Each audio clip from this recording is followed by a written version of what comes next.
Hello, नमस्ते everyone and welcome to my channel. आज के इस वीडियो में हम बात करने वाले हैं इंडिया के डिक्लाइनिंग फर्टिलिटी रेट पे। और ये न्यूज़ अभी कुछ ही दिनों पहले रिसेंटली टाइम्स ऑफ इंडिया में आई थी कि इंडियाज़ डिक्लाइनिंग फर्टिलिटी रेट, और ये जो डिक्लाइन भी हो रहा है ना, this is happening very very rapidly. ठीक है, तो इस बात पे इस वीडियो में बात करेंगे, इस न्यूज़ को इंटरप्रेट करेंगे, इस न्यूज़ हेडलाइन को सरफेस लेवल के बियॉन्ड देखने की कोशिश करेंगे और इसके कहाँ कहाँ कैसे कैसे इम्पैक्ट्स पड़ेंगे और फ्यूचर में ये चीज़ कैसे प्ले आउट होगी, कैसे हमें चेंजेस नज़र आएंगे, वो चीज़ इस वीडियो में हम करेंगे। इसका एनालिसिस करेंगे, पूरा पोस्टमार्टम करेंगे इसका, एंड इससे क्या आगे, इसके क्या कॉजेज़ हैं, क्या चीज़ें रिस्पॉन्सिबल हैं इस चीज़ के लिए, एंड क्या लोगों के दिमाग में कुछ मिसकंसेप्शन है इस चीज़ को देखकर, वो मैं आपको बताऊंगा। तो इस वीडियो को लास्ट तक ज़रूर देखिएगा। ये वीडियो ना सिर्फ India as a country level पर इम्पॉर्टेंट है, बट फैमिली एंड फैमिली की फ्यूचर जनरेशन्स के लिए ये ज़्यादा इंपॉर्टेंट और क्रिटिकल लेवल है, because India is nothing but 35 crore families. ठीक है, अगर 140 करोड़ पॉपुलेशन है और 4 मेंबर एक फैमिली में है, तो this comes out to be 35 crore families. तो इस वीडियो को लास्ट तक ज़रूर देखना। इस रिपोर्ट के हिसाब से ये निकल के आया कि इंडिया का जो फर्टिलिटी रेट है वो डिक्लाइन होके 1.9 हो चुका है, and which is below the replacement level of 2.1। मतलब रिप्लेसमेंट लेवल का मतलब कि 2.1 अगर फर्टिलिटी रेट होए तो जो लोग एक्सपायर हो रहे हैं that will be completely replaced by the next coming generation. ठीक है, and population will stay constant, वो हिलेगी नहीं। पर अगर फर्टिलिटी रेट कम हो जाए 2.1 से, जो अभी हो चुका है 1.9, तो दैट मीन्स जितने लोग एक्सपायर हो रहे हैं वो जो गैप क्रिएट होगा वो पूरा का पूरा with the new coming population वो भरेगा नहीं, वो गैप छूटेगा, वो डेफिसिट बनेगा, जिसकी वजह से in future the India population will decrease, it will decrease. And जो इंडिया को यंग कंट्री, यंगेस्ट कंट्री या यंग कंट्री का बोला जाता है, तो वो रियलिटी नहीं रहेगी। इंडिया का जो डेमोग्राफिक डिविडेंड के ऊपर इतनी एडवांटेजेस की बात होती है, वो एडवांटेजेस इंडिया को नहीं मिलेंगे अगर ये चीज़ ऐसी ही चलती रही। और अभी ये दिख रहा है कि 1.9 हो चुका है, एंड इस चीज़ से कल को रिवर्स होने के चांसेस भी बहुत डिफ़िकल्ट है और बहुत नेग्लिजिबल है। तो इस चीज़ का ध्यान हमें रखना पड़ेगा। तो India's population is bound to decrease in the coming time. अब इसमें लोगों को मिसकंसेप्शन ये आ जाता है कि भाई इंडिया की पॉपुलेशन कम है कहाँ, जहाँ देखो इतनी भीड़ है, जहाँ देखो इतनी लंबी लंबी लाइनें हैं, जहाँ देखो वहाँ ट्रैफिक जैम है, स्टैम्पेड हो रहे हैं, मिसमैनेजमेंट है, तो इतनी है, इंडिया की पॉपुलेशन कम है ही नहीं और कम होगी ही नहीं, इतनी ओवर पॉपुलेटेड है हमारी कंट्री। तो ये आपको बस दिख रहा है कि हमारी सिटीज़ ओवर पॉपुलेटेड है because of urban mismanagement, because of poor urban planning, because of faulty execution. ये इन वजहों से सिटीज़ की पॉपुलेशन ज़्यादा दिख रही है। पर सिटी से 70-80 किलोमीटर आप बाहर चले जाओ तो आपको नज़र आएगा कि पॉपुलेशन ओवर पॉपुलेशन वाली नहीं है। वहाँ पे इतनी भीड़, इतनी वेटिंग कि इतनी लंबी लंबी लाइन, इतने ट्रैफिक जैम, इतने स्टैम्पेड वहाँ नहीं हो रहे। सिटी के अंदर ही नज़र आता है कि मेट्रो में भी भीड़ है, मॉल्स में भी भीड़ है, और हॉस्पिटल चले जाएं वहाँ भी भीड़ है, क्योंकि मिसमैनेजमेंट है, क्योंकि चीज़ों का ठीक से प्लानिंग नहीं है, फोरकास्टिंग ख़राब है, एस्टिमेशन ख़राब है, एंड एग्जीक्यूशन तो सबसे ख़राब है। इस वजह से वो ओवर पॉपुलेशन वाली फील देता है, वो दिखाई देता है कि ओवर पॉपुलेशन है, बट इन रियलिटी वो ओवर पॉपुलेशन नहीं है।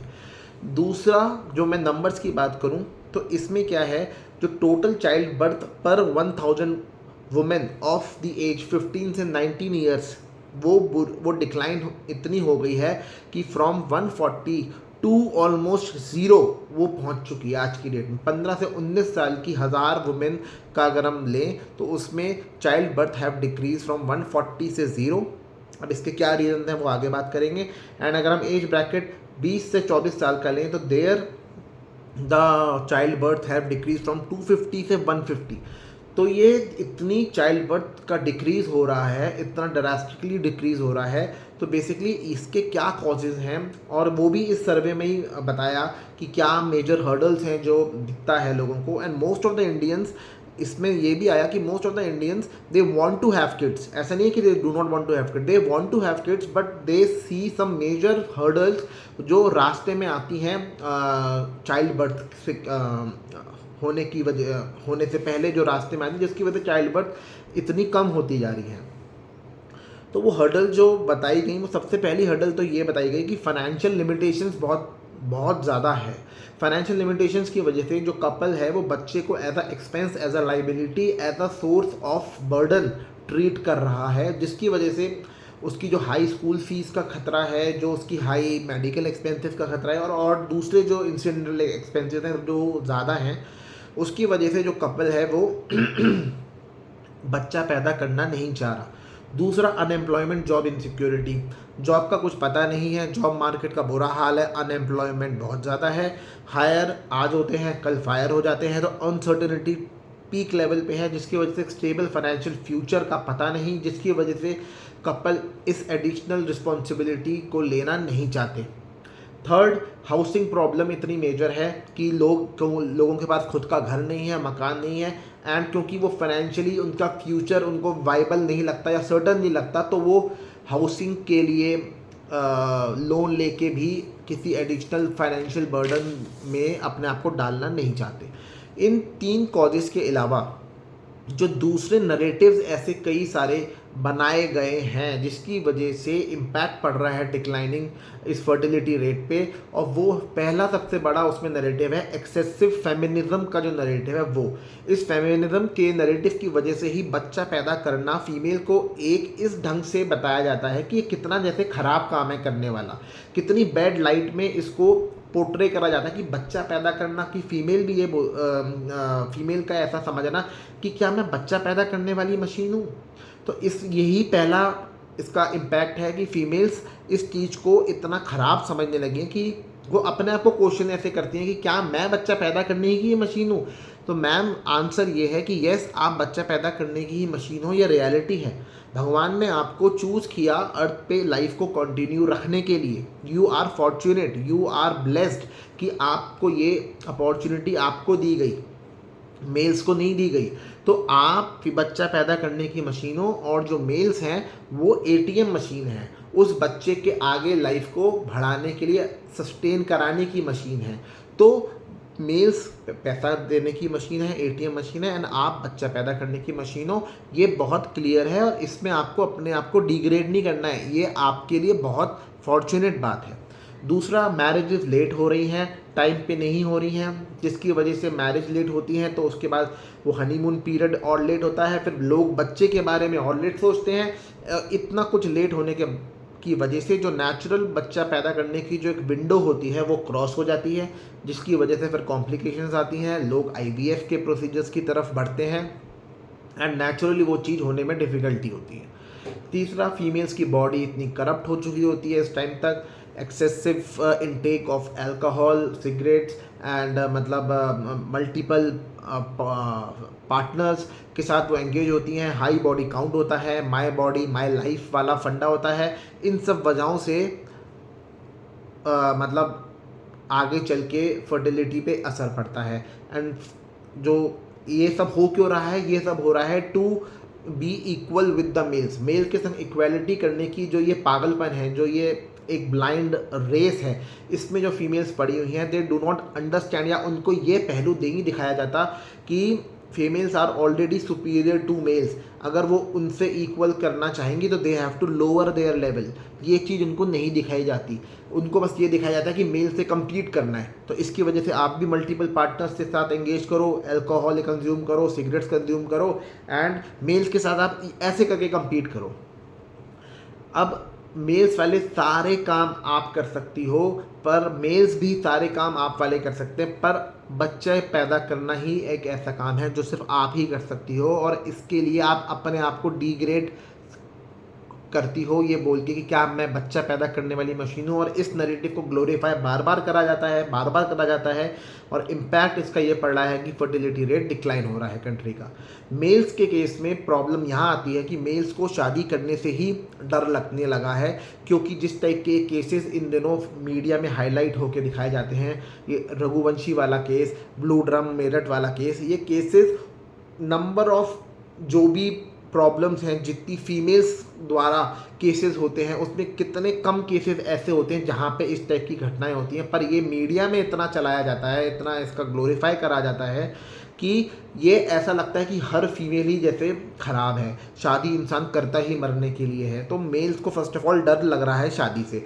जितने कम लोग शादी करेंगे उतने ही कम लोग वो फर्टिलिटी वाली स्टेज तक पहुंचेंगे, और जब कम ही लोग फर्टिलिटी स्टेज तक पहुंचेंगे तो उसको क्रॉस करके जो चाइल्ड बर्थ करेंगे वो ऑलरेडी ही वो पहले ही कम होंगे। तो इसकी वजह से ये सब चीज़ें कम होती जा रही हैं। दूसरा, मेल्स का ये नैरेटिव हो गया है कि माँ बाप ने हमें पाला, हम माँ बाप को पाल लेंगे, इससे हिसाब हमारा ज़ीरो हो गया, हमारा हिसाब क्लियर हो गया। जी, ऐसा नहीं होता कि हिसाब इससे ज़ीरो हो जाता है। माँ बाप ने आपको पाला, अब इस चीज़ का हिसाब ज़ीरो तब होगा जब आप आपके बच्चों को पालोगे और उनको बड़ा करोगे पाल पोस के, तब वो हिसाब ज़ीरो होगा। माँ बाप ने आपको पाला, आप उनको पाल रहे हो बुढ़ापे में, उससे ज़ीरो नहीं होगा। कौन से माँ बाप खुश होंगे इस चीज़ को देख के कि मेरे आगे बच्चे के आगे बच्चे नहीं हो रहे, या बच्चा बच्चा करना नहीं चाह रहा, या हमारा ख़ानदान आगे नहीं बढ़ेगा, मेरी जो आगे ख़ानदान है वो वहीं पे स्टॉप हो जाएगा। कौन सा माँ बाप खुश होगा इस चीज़ को देख के? तो ये नैरेटिव का मतलब ये इस ऐसे नैरेटिव को सेट करना मेल्स के द्वारा कि हमने माँ बाप को पाल दिया, तो ये गलत है। ये अपने आप को झूठी तसल्ली देने वाली बात है, ऐसे नहीं होता।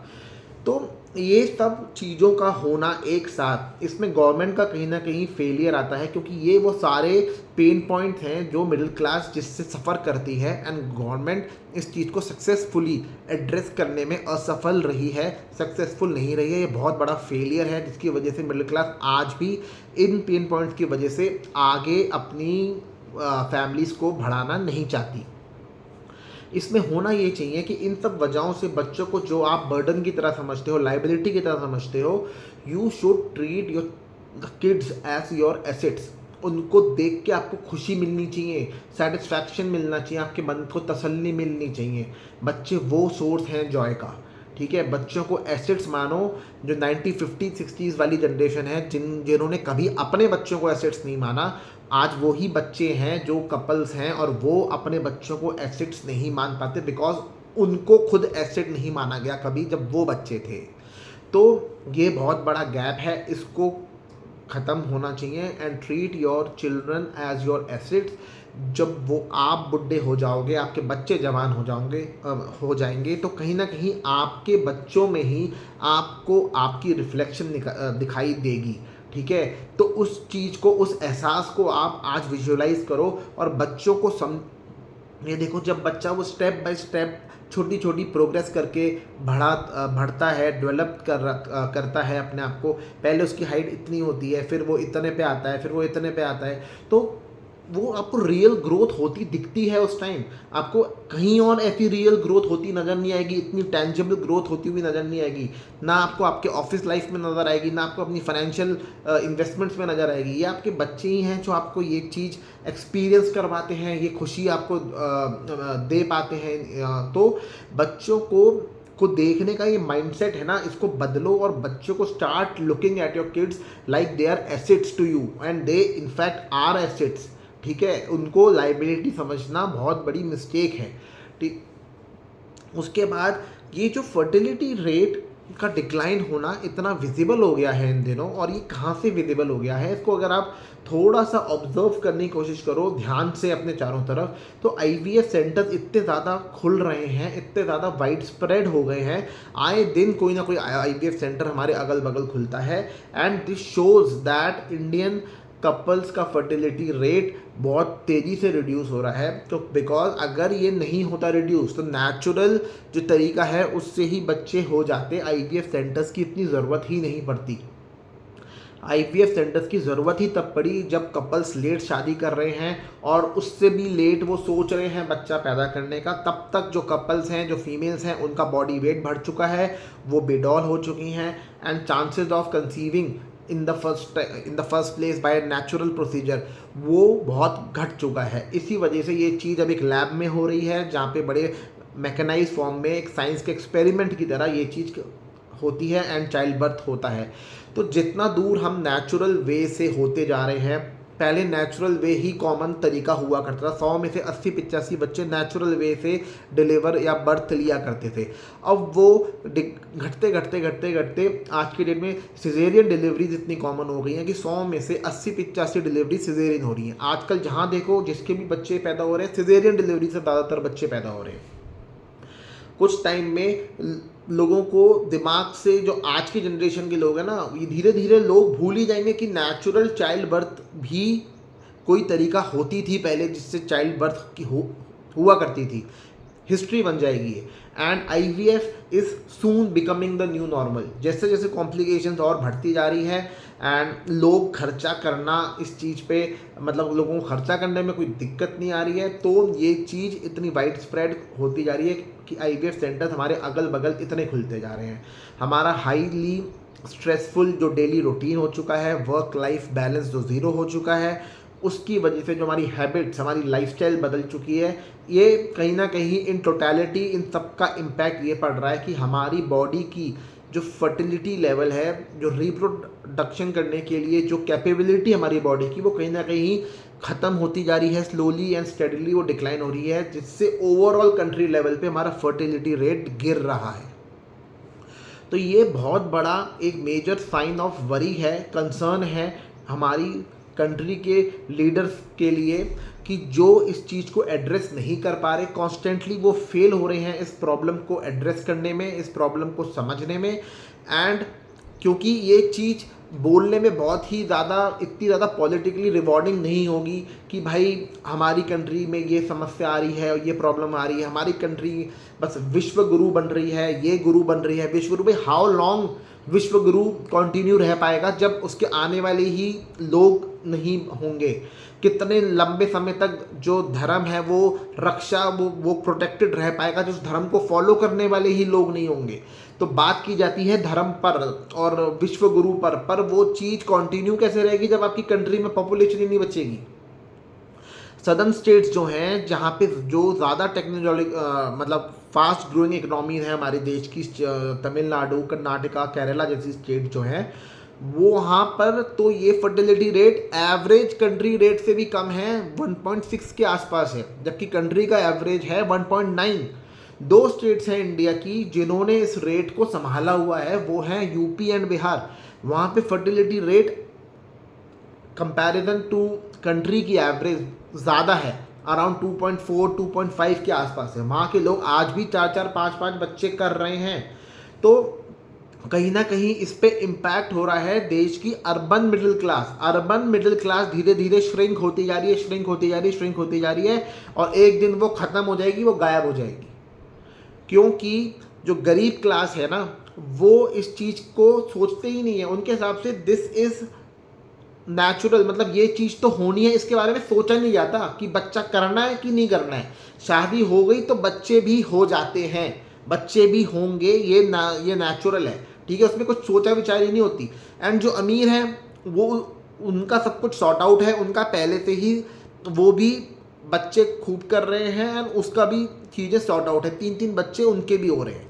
एक ये मिडिल क्लास ही है जिसकी या तो शादी नहीं हो रही, शादी हो रही है तो बच्चा नहीं हो रहा, एक बच्चा हो गया तो दूसरा नहीं हो रहा, और तीसरे का नंबर तो ना के बराबर है, आता ही नहीं तीसरे का नंबर। तो मिडिल क्लास के लिए फर्स्ट ऑफ ऑल शादी हो जाना, सबसे पहले तो नौकरी लग जाना, नौकरी के बाद शादी हो जाना, शादी होने के बाद पहला बच्चा हो जाना, पहले बच्चे के बाद फिर दूसरा बच्चा हो जाना, ये जो पूरा प्रोसेस है ना 10 से 12 साल का, ये पूरा ठीक भी हो जाए ना, तो यही मिडिल क्लास के लिए अचीवमेंट वाली बात है। यही मिडिल क्लास के लिए मतलब एक तरीके का बहुत बड़ा अचीवमेंट है कि भाई I am having a job, I am married, I have 2 kids and still I have not taken a divorce। मतलब मेरा तलाक नहीं हुआ, ये, और मैं सारी स्टेजेस कंप्लीट करके इस लेवल पे खड़ा हूँ आज भी, तो ये मेरे लिए अचीवमेंट की बात है। ये इतनी बड़ी बात हो जाएगी आने वाले दिनों में। तो ये मैं कहना चाह रहा हूँ कि ये वीडियो के द्वारा मेरा ये टारगेट था, इतना ये इम्पॉर्टेंट मैसेज देने का कि ये हमें हमारी फैमिलीज़ पे ध्यान देना है।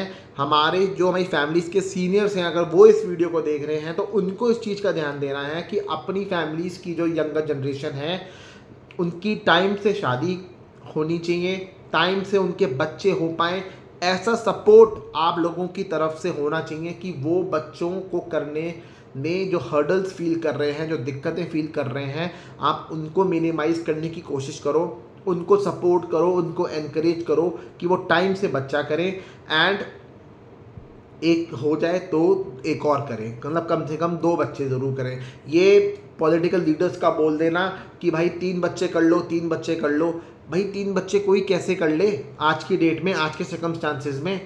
क्या आपकी तरफ से कोई फाइनेंशियल मदद मिलेगी? ऐसा कुछ नहीं होता। सबको अगर हमें खुद ही मैनेज करना है तो भाई हमें करना है कि नहीं करना, कितने करना है, वो हम खुद डिसाइड करेंगे। तो फैमिली के जो पेरेंट्स हैं जिनके बच्चे शादी लायक हैं, प्लीज़ इंश्योर करें इस चीज़ को कि उनके बच्चे टाइम से शादी करें और टाइम से बच्चा वो करें। इस चीज़ के लिए उनको आप सपोर्ट करो, मोटिवेट करो कि वो इस चीज़ को टाइम से फिनिश करें। इसके क्या क्या फ़ायदे हैं, क्या एडवांटेजेस हैं, उनको इस चीज़ से अवेयर कराइए। तो ये इस वीडियो का मैसेज था। तो अगर आपको ये वीडियो पसंद आया हो, रिलेटेबल लगा हो, बेनिफिशियल लगा हो, तो प्लीज़ शेयर करिएगा, अपने बच्चों के तक शेयर करिएगा, अपने मतलब लोगों में शेयर करिएगा एंड चैनल को सब्सक्राइब ज़रूर करिएगा। कमेंट बॉक्स में फीडबैक ज़रूर दीजिएगा कि आपको ये वीडियो कैसा लगा। प्लीज़ फीडबैक ज़रूर शेयर करिएगा कमेंट बॉक्स में, लाइक एंड शेयर कीजिएगा एंड चैनल को सब्सक्राइब ज़रूर कीजिएगा। Thank you so much.